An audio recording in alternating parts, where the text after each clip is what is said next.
আসসালামু আলাইকুম। আমি ডক্টর আকলিমা খাতুন আখি আপনাদের সাথে কথা বলবো। আমার ভিডিওটি আশা করি আপনারা সবাই দেখবেন। আপনি কি শারীরিক দুর্বলতায় ভুগছেন? তাহলে এই ভিডিওটি আপনার জন্য। আজকে কথা বলবো দুর্বলতা বিষয় নিয়ে, শারীরিক মানসিক বিভিন্ন দুর্বলতা নিয়ে। দুর্বলতা কি? দুর্বলতা নিজে কোনো রোগ নয়, এটি কয়েকটি রোগের বা ভিতরে যান্ত্রিক কোনো সমস্যার ফলশ্রুতি হিসাবে বাহিরে আমরা এটা বুঝতে পারি। শারীরিক দুর্বলতা, মানসিক অশান্তি, মন স্থির না হওয়া। দুর্বলতা কেন হয়, কেন আসে শরীরে? একজন সুস্থ স্বাভাবিক মানুষ যখন স্বাভাবিক কাজকর্মে বাধাপ্রাপ্ত হয়, শারীরিক মানসিক অস্থিরতা, ক্লান্তি, আপনার একটা অস্বাভাবিকতা দেখা দেয়, তখন আমরা বলি শারীরিক দুর্বলতা বা মানসিক দুর্বলতা দেখা দিয়েছে। জীবনী শক্তির কার্যকলাপে যদি কোনো বাধাপ্রাপ্ত হয়, তখনই একজন মানুষ শারীরিক দুর্বলতায় ভোগে। দুর্বলতাটা কেন তৈরি হয়? বিভিন্ন কারণ। শারীরিক মানসিক পরিশ্রম, আপনার অধিক সন্তান প্রসবের ফলে আপনার রক্ত বীর্য ক্ষয় হওয়া অতিরিক্ত পর্যায়ে, স্ত্রীর অতিরিক্ত সহবাস, স্বামী অতিরিক্ত সহবাস এবং হস্তমৈথুন, স্বপ্নদোষ। এছাড়া আপনার সন্তানকে দীর্ঘদিন স্তনের দুধ পান করানো, প্লাস হচ্ছে আপনার অনেক বেশি পরিশ্রম, রাত জেগে আপনার রোগীর সেবা করা। তাছাড়া আছে আপনার পুষ্টিকর খাবার দাবারের অভাব এবং পুষ্টিকর খাবার দাবার যথাসময়ে না খাওয়া, বিভিন্ন রোগকে শরীরে বাসা বাঁধতে দেয়া, বিভিন্ন রোগ শরীরে আছে জেনেও নিয়মিত ওষুধ সেবন না করা, বিভিন্ন অ্যান্টিবায়োটিক কোর্সগুলা দীর্ঘদিন আপনার সেবন করা, এইসব কারণে শারীরিক দুর্বলতা আসে। এছাড়াও আপনার ঘুম না হওয়া, রুচির সমস্যা, খাওয়া দাওয়া ঠিকমতো না করা এবং আপনার রাত জেগে যারা দীর্ঘ সময় কাজ করে থাকেন একাধারে, তাদের এই সমস্যাগুলো দেখা দেয়।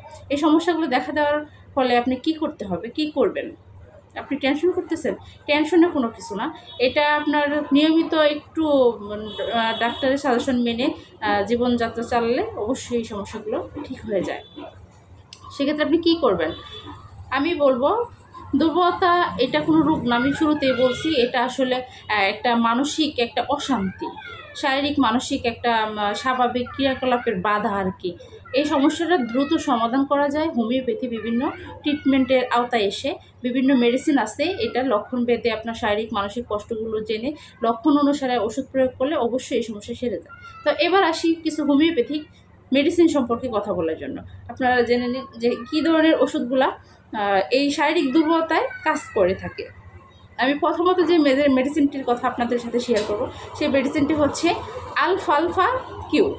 এই মেডিসিনটি একটা উত্তম কার্যকরী মেডিসিন, যে মেডিসিনটি শারীরিক মানসিক দুর্বলতার জন্য খুবই চমকপ্রদ ওষুধ। এক কথায় বলা যায় চমকপ্রদ ওষুধ। এই মেডিসিনটির কী কাজ?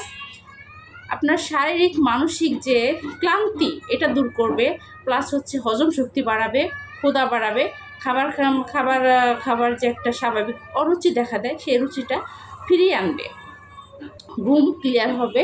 এই সমস্যাগুলো আলফালফা কিউ অনেক ভালো কাজ করে এবং সেই সাথে যদি 1 থেকে 2 মাস ব্যবহার করা যায়, তাহলে একজন মানুষ পূর্ণাঙ্গভাবে সুস্থ হওয়া সম্ভব।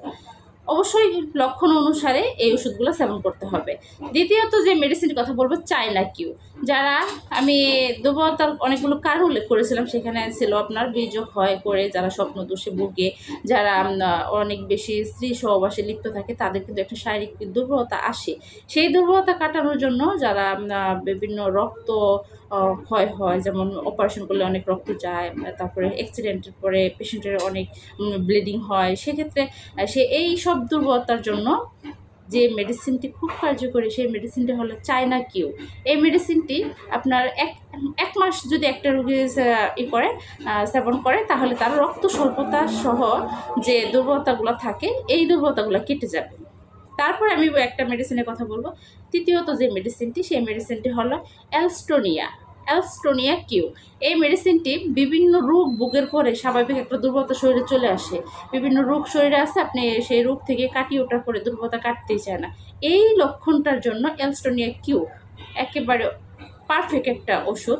এই ওষুধের সেবনে এই সমস্যাগুলো কেটে যায়। তারপর বলবো 2টি বায়োকেমিক মিশ্র ওষুধের কথা। এই ওষুধটি রেগুলার যদি 1 থেকে 1.5 মাস ইউজ করা যায়, তাহলে শারীরিক মানসিক যে দুর্বলতাগুলো থাকে, বিভিন্ন সমস্যা থাকে, এটি কেটে যায়। কী ধরনের সমস্যা? পড়াশোনা করে যে স্টুডেন্টরা রাত জেগে পড়াশোনা করেন, পড়াশোনার চাপে শারীরিক মানসিক একটা স্বাস্থ্যহানি ঘটে, দুর্বলতা আসে। তারপর হলো আপনার বৃদ্ধ বয়সে দুর্বলতা, অনেকদিন ঘুম না হওয়ার ফলে যে দুর্বলতা, ক্লান্তি ভাবগুলো আসে, এই সমস্যাগুলো সমাধান করে দেয়। শারীরিক মানসিক ক্লান্তি দূর করে এবং সুস্থতা আনয়ন করে। শারীরিক মানসিক সুস্থতা আসলে একজন মানুষ স্বাভাবিক এইসব সমস্যায় ভুগবে না, অবশ্যই সে সুস্থ থাকবে। এই জন্য হোমিওপ্যাথিক ওষুধগুলাই উত্তম ওষুধ। এটা অন্য কোনো প্যাথিতে আপনি খুব দ্রুত ফল না পেলেও আপনি হোমিওপ্যাথিতে খুব অল্প সময়ের মধ্যে স্বাস্থ্যের পরিবর্তন বুঝতে পারবেন এবং দুর্বলতা কাটিয়ে আপনি স্বাভাবিক সুস্থ পরিবেশে চলে আসতে পারবেন। আশা করি আপনাদের ভিডিওটি ভালো লেগেছে। ভিডিওটি ভালো লাগলে আমার পাশেই থাকবেন।